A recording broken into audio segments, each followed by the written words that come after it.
Hey, everybody, it is Trags, Mike Petralia, back with another episode of the JungleRoar podcast, and it is my sincere pleasure to welcome in one of the Bengal legends, certainly along the offensive line. That would be the one and only Dave Lapham. He, of course, is the color analyst and has been a remarkable 38th year for coming into 2023. Since 1986, Lap, you have been voice of the Bengals, and of course, you are host of In the Trenches with Dave Lapham, brought to you by First Star Logistics. That is your tremendous podcast, anything and everything relating to the offensive line and the Cincinnati Bengals you cover. Welcome in. Thanks, Trags. Appreciate it very much. You're as good as there is in the business. Love catching up. I appreciate that. High praise from you indeed. Want to get your impressions, Lap. This offensive line has really been transformed, I think. I think you would agree with that in the last 2 years, and for good reason. You have a franchise quarterback. You have a quarterback who is certainly capable of getting you to multiple Super Bowls, winning multiple Super Bowls. I think certainly Duke Tobin, the director of personnel, Katie Blackburn, Troy Blackburn, even Mike Brown should all be commended for acknowledging that area of weakness going into maybe 2021 and really shoring it up. Yeah, I agree with you, Trags. I think Joe Burrow said it. It's the best offensive line that he's worked with, and I have to agree with that. And when you look at it, the way the Bengals constructed this offensive line was veteran free agency. I mean, for the most part, that's the biggest number of starters came from other teams. Now Cordell Volson obviously is the anomaly there, 4th round pick. And I'll tell you what, Trags, looking at this guy, Yep. 325 pounds. He's got the lowest body fat of any offensive lineman on the team. So it's a really good 325 pounds. Nobody's going to be running through the guy. He's big everywhere you can be big, broad, long. He's got tremendous anchor ability.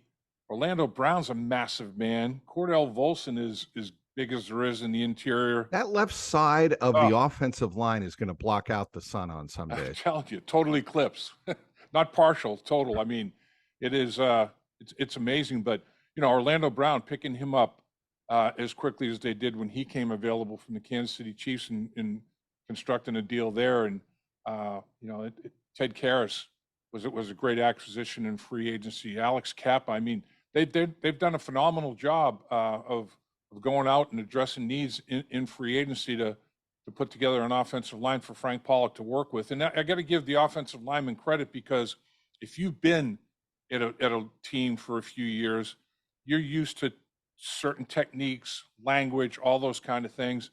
It can be difficult to come to another franchise, unlearn old techniques, relearn new ones. You were speaking French, now you got to speak German. You have to learn that whole new language, and those can be challenges. But they've done it and put it together pretty darn well. I was talking to Teddy Karras, as I am wont to do, as he, of course, played in New England.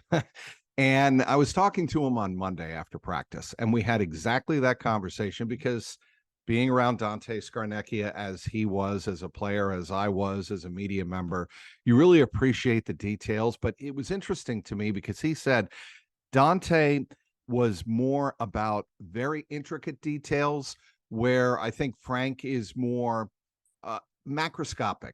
He has a bigger picture. I think, with the Patriots, they were more of a straightforward, move it up the field directly from the line of attack. Whereas with Frank, it's obviously, wide zone has been, talked about quite a bit since he came back to the Bengals.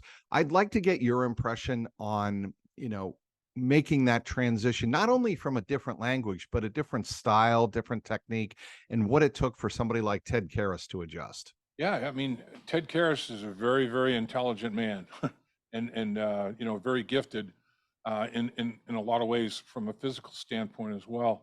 But there's time on task. That's the biggest thing that an offensive lineman has to have. And you look at it now when everybody is doing all kinds of different drills. The offensive linemen are over in their corner of the end zone doing the exact same footwork, hand placement drills for double teams, climbing to the next level, all those kind of things. And you do have to have to be able to be versatile, I think, to have success in the National Football League. And that not only position versatility, but your ability to absorb schematics, that are a little bit different. And I thought last year Frank made a big change in the run game. He went to the gap scheme.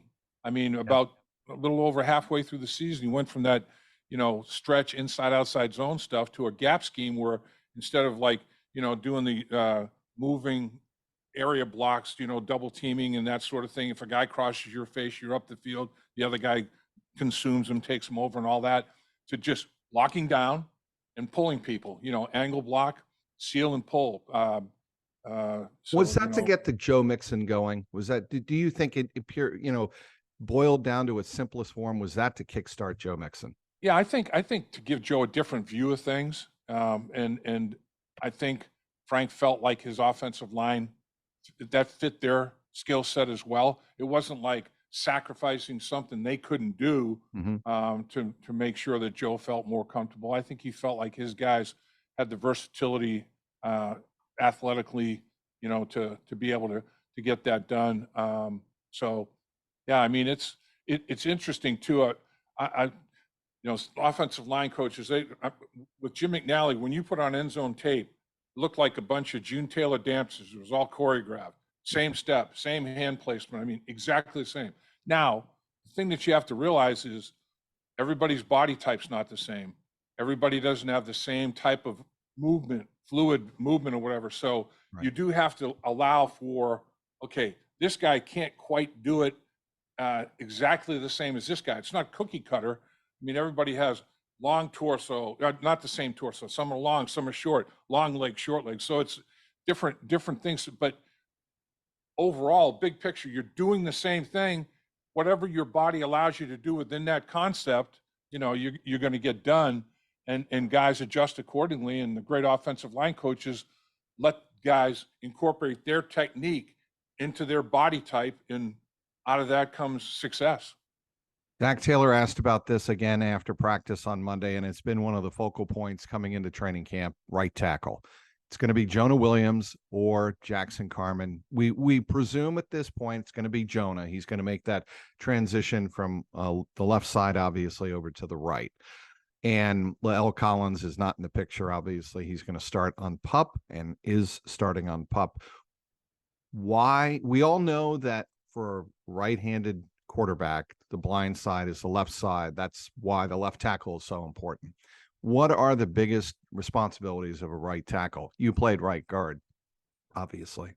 Yeah, played right guard, but I did play some right tackle, some center, some left guard, and left tackle. Did experience all five of those position groups, and actually did them in the same game a couple of different times. Did you really? Oh yeah, played all five spots in the same game, 2 different games in the NFL. Yeah, up and down the line of scrimmage. Took a series at each spot, and then go back again and do the same thing. It was crazy. Wow. It was fun though. I did not know that about you, Lap. Yeah, I'm not sure many people have done it. I don't know if that's an NFL record or not, but I'm not sure if many people have done that. But that was toward the latter stages of the career. Like you said, played a lot of snaps in the beginning of the career at the right tackle spot, and it's changed because it used to be, the sleek pass rusher with all the moves and everything was a right defensive end, because like you say, Trags, the quarterbacks, most were right-handed. You wanted to go blind side, and the left defensive end over the right tackle was a bigger guy, run stuffer.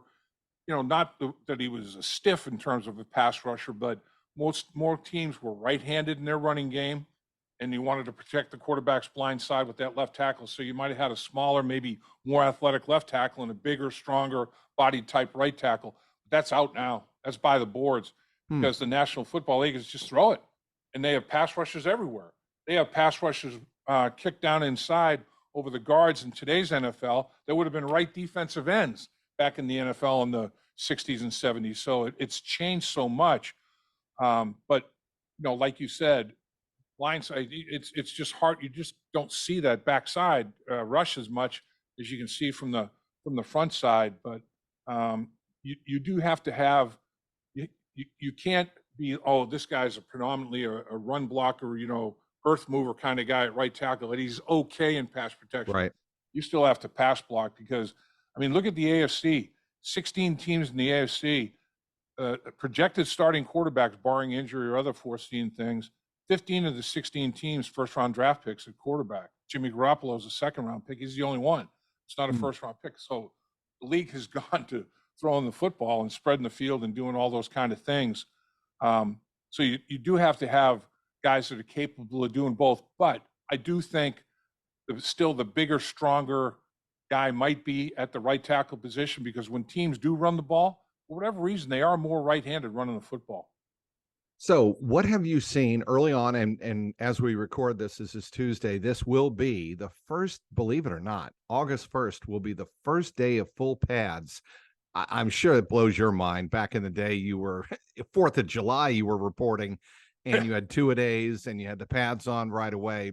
Obviously, it's a different world in the NFL. But first day of pads, August 1st, it's our first chance to really, and the coach's first chance to evaluate the run game. What have you seen from the two right tackle combatants in Jonah Williams? Jonah Williams and Jackson Carman. Yeah, I mean, Jackson's obviously the bigger bodied guy. You know, Jonah doesn't have the size. You know, Jackson's probably better in a phone booth than Jonah is, but Jonah might you know, in terms of kick slide and movement and all that, might have a bit of an edge there. I mean, it's going to be an interesting battle, and you know, I do think that watching what they've done to date, even though they don't have shoulder pads on, they've got it figured out. I think the Bengals are one of the better teams in the NFL in getting work done at a very good pace, Right. and really still making sure that you're not going to injure a teammate. They're getting it done pretty significantly in terms of tempo and pace of practice. So the pads, they'll be able to finish that off in terms of, you know, they've worked on getting the pads low. Make sure you get your back arched, you climb, you do all these things, finish. Now they're going to finalize it with the shoulder pads. The only thing that won't be able to do is, you know, defense won't be taking people around, tackling people, but you'll see if, okay, would he really have finished that block? Now with shoulder pads on, did he or didn't he? It's not, there's no doubt, there's no question anymore. It's like, yeah, he had a good fit. Did he finish? With that good fit, what happened after that? And defensively, same thing. You know, are you going to stay blocked? Are you going to separate? You're going to make a play. And so it takes it to another level, but pad level, you know, making sure your pad level's low, your hips are, you know, you got your hips flexed and all those kind of things. They've been doing that for a few days that they're allowed to do it now. But you're right. I mean, I remember my second training camp, Trags, was 9 weeks long because they had a Hall of Fame game. We had 7 preseason games. Yes. 9 weeks. We reported like July 7th or July 8th. That was Washington. I believe you played Washington, right? Absolutely. In the Hall of Fame. I do remember that game. Yep. Yes. Yep. George Allen had the Over the Hill gang, and yes. Yep. Playing against Bill Brundage and those guys with the Washington Redskins. They had, I mean, those guys. I'm a you know, like 24-year-old kid, just turned 24, and these guys look like they could be my dad. You know, I'm like, look at these guys, man. They've been around a while. So you bring that up, Lap, and Teddy Karras was asked this after practice on Monday about getting into it with a teammate. And we saw that the very first day, Orlando Brown and Trey Hendrickson, and Trey got a claw mark on his neck, but no worse for wear. But do you have any stories of getting into a battle with a teammate in the trenches and it escalated to a brawl? Never escalated to a brawl, but I mean, it'll get heated. There's no question. I mean, it's a physical game. Mano a mano. Mano a mano. Hot, humid. You're tired. You're pissed off. You don't necessarily want to be out there at that stage of practice anymore. It's like, when's this thing going to be over? But to happen that early in not even a fully padded practice, I thought was interesting. Yes. So there was talk going on right away. I mean, there are guys that are known for their trash talk, and there's no question about it. And they're going to trash talk no matter what the circumstances are. So sometimes that stuff can get pretty heated pretty quickly. You do have to make sure though that you don't do anything that you're going to regret. I remember Jimmy LeClaire tried to punch out Bruce Coslet in a training camp brawl, and Jimmy LeClaire shattered his hand, broke his hand, had to Wow. play in a cast the whole season. Wow. You know, and it's like, man, now you're playing with a claw that is limiting your ability to grip and, Right. you know, do things, and all because, you know, you lost your head in a training camp fight. You know, you got to be smart about it. Yes, you do. Your biggest impressions of Orlando Brown at this point of training camp, and is he going to be the guy to finally stabilize the left side of the offensive line? I'm impressed with, like you said, biggest impression, how big he is. I mean, the dude is a man mountain. There's no doubt. And, you know, and he's able to move. He's able to position himself. He has a very acute understanding of football geometry. He takes good angles. He takes angles that are good for his body type, his length, his size. He is a football, you know, a lot of guys, high football IQ. He is a high football IQ offensive lineman in terms of offensive line play and overall football. I mean, I think the guy is very, very talented. I think he's special in terms of leadership. I think, you know, it seems like he's been around a while already. He's only been here a little while. He struck up good friendships, meaningful relationships. I mean, all the abilities that you want to have, accountability, reliability, responsibility, all of those abilities he has, you know. And I think when you have a guy that made the last 4 Pro Bowls, 2 at left tackle, 2 at right tackle, I think you've got something to work with there. There's no question about it. I think he could be a bell cow. Alex Kappa, thoughts? Alex Kappa is, you know, I thought like right away he was giving the Bengals close to Pro Bowl type snaps. You know, I think he's really a very, very sound football player. Alex Kappa tries to finish everything, as does Ted Karras. And Volson, it's contagious that way. I do think the interior guys really do a good job of trying to finish everything.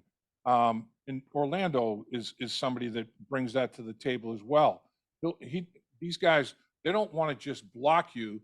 They want to finish you. They want to embarrass you if they possibly can, you know. And I think that's something that is going to hold this offensive line in good stead.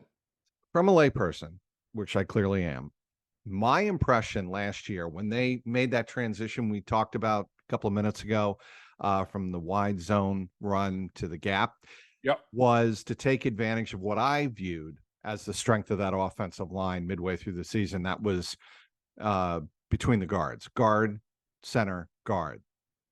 You get that same impression that they wanted to run more up the middle where they were getting more push? I think that was a factor, and I also think when you're doing the gap scheme, pin and pull, it defines running lanes.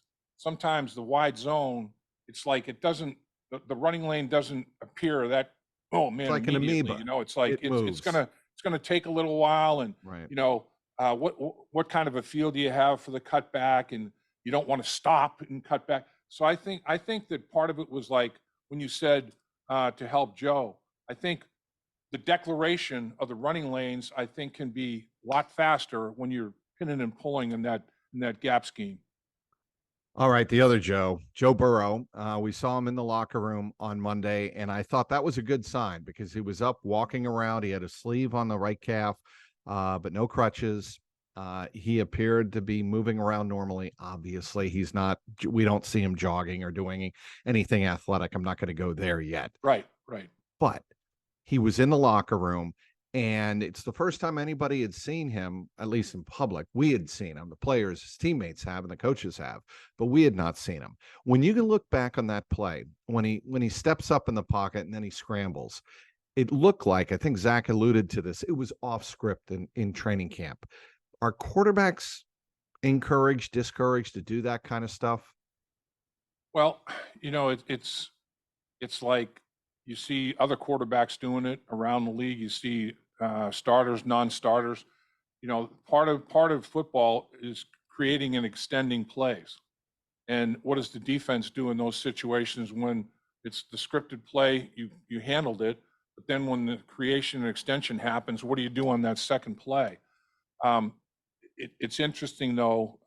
I would imagine that Joe came out with that sleeve on, so it was tight after the first day, and I bet they said to him, "Stay in the pocket. Right. You know, don't run around. You know, minimize that because if you got a little tightness, a little soreness, you know, well, you get in a situation. You're a competitor, Instinct. competitive environment. Up you go and out you go, out of the pocket." And yeah, I watching that. My first thought was, "Is that an Achilles?" Yep. Because the weight, and then when he grabbed the weight where he grabbed, I thought, it's a little high for an Achilles. Although the Achilles can, you know, kind of Sure. if it is a problem, it can get up into your calf. And then I saw him pulling at his toe, so I thought, oh, is he cramped up there? And he might have felt like a cramp initially to him. You know, when it hits like that, it like pulls and tugs.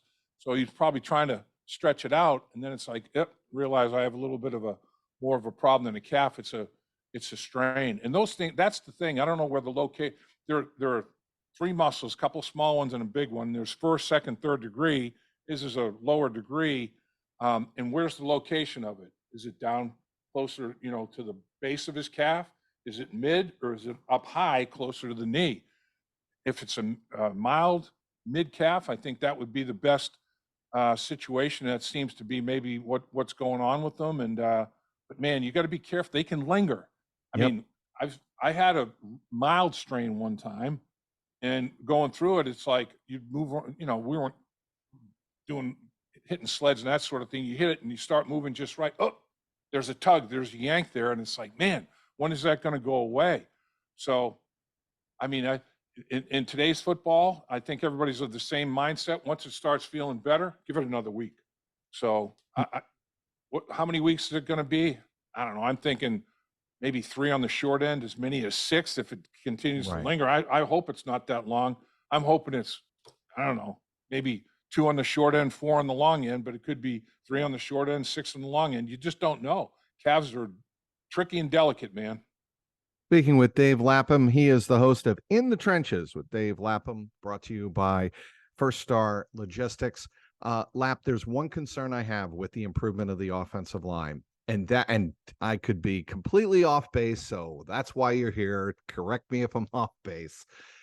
Joe Burrow might have an increased sense of time in the pocket, meaning he thinks he has more time, so he's going to take more time because he thinks the pocket in front of him, the offensive line in front of him, is better. Does something like that go through your mind that, hey, we've got a, you know, better offensive line, but that doesn't mean take more time to release the ball? Yeah, I don't think that I understand exactly what you're saying, and the human tendency might be in that direction. But the best thing to do at all levels of football, in my opinion, particularly at the NFL level, is as soon as you make a read that you know is proper, get it out. Get it out. Don't wait and say, I like this, but boy, will that be better down here? Let me wait for that to develop. Take it. I mean, if you see it and it's you declare it, it's like, man, this is it. Here's I'm going through my progression. 1 wasn't there. 2 is boom. 1, 2. Oh, what's 3 look like? No, boom. Hit that 2 if you like it. Now, where you're going to have hopefully more success is the defenses are pretty darn good too, and Anarumo and others around the league. I mean, they'll take away all your first 3 progressions, and then like we talked about, can you make a secondary move that you and the quarterback have worked on, and still maintain a pocket presence because protection is held up and throw the football? That's great, but if you have to get out of pocket to create and extend, buy time, and let that happen down the football field, then you're potentially exposed to more damage. So that's where the increased ability to protect, and we're talking tenths of a second, Trags. You know as well as Yep. anybody. I mean, Yep. it's all like boom. It's you're not holding on to it. I mean, a second is like, well, we're talking tenths of a second. So it's sometimes the improvement is very rarely you see a quarterback patting the ball, bouncing around like Tom Brady did for Yep. a few years when the Patriots were so good with Dante, like you talk about.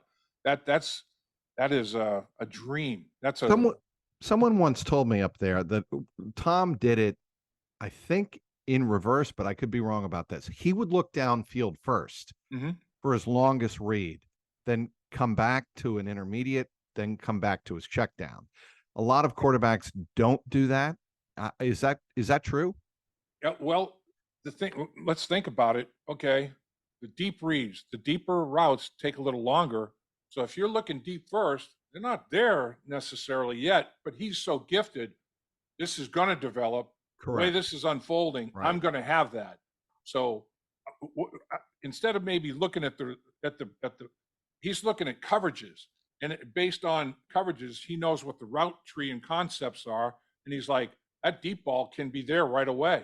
You know, and I think sometimes it changes almost on a down and distance basis, on a what you anticipate the coverage is going to be basis. I mean, these quarterbacks, yeah, they don't necessarily always go 1, 2, 3, 3, 2, 1 or whatever. They they know what they're looking at, and they know based on the early pre-snap read, and then the first thing that happens post-snap. Yep, that confirmed what I saw pre-snap, and this is going to be available to me, and that's where I'm going. So he's as good as anybody's ever been in that regard. There's no doubt. Wrap up with this question, Lap. Best Bengal roster you've ever seen this year? I'll tell you, I mean, it's hard to argue with teams that have gone to the Super Bowl. Right. Gone 3 times, haven't won, but yeah, On paper. Yeah, on paper. I mean, all I can say is it's as good. It won't take long to call roll, and I do know on those teams and on the good teams that I played on, when you make the team, it's a hell of an accomplishment just to make it. And now they have practice squads and all that, but if you make the roster, the game day roster, that's the 53 man's one thing. Then the game day roster is another. I mean, those are accomplishments, man, that you got to feel good about, because this football team is well put together. You watch how many guys that the Bengals, let go on that. There's only one cut, Trags, which is unbelievable now. One massive cut of 30 some odd guys, to 32 teams. It's going to be crazy. I bet there's going to be a lot of Bengals that end up on, Bengal roster players are going to end up in other teams around the league, and that'll be a good indicator. Well, he is Dave Lapham. He has for 38 years done a phenomenal job, a uniquely gifted job with Dan Horde calling Cincinnati Bengal games on the Bengals radio network. He is, of course, the host, and we'll say it again, In the Trenches podcast with Dave Lapham, brought to you by First Star Logistics. Lap, I'm looking forward to this season. I'm looking forward to your calls of this season. I think it's going to be a memorable one if everybody stays healthy. That's always the caveat with every NFL team, every NFL championship caliber team. You got to stay healthy. But if they are healthy, I think this is a special team. I agree with you, Trags. I mean, it's like you can't lose a key player for a long period of time. That's the biggest variable. The health issue is the biggest variable, but it's going to be fun. But I'm telling you, the AFC, there's a lot of good teams. There's going to be 2 or 3 good teams that won't make the playoffs. There's going to be a lot of battles, man. Going to be a lot of close games, Trags. Yes, there will be. And I'm looking forward to covering it. I'm looking forward to your calls, Lap. Thank you for joining me. He's Dave Lapham. I'm Mike Petralia, Trags. Thanks for downloading this episode of the Jungle Roar podcast.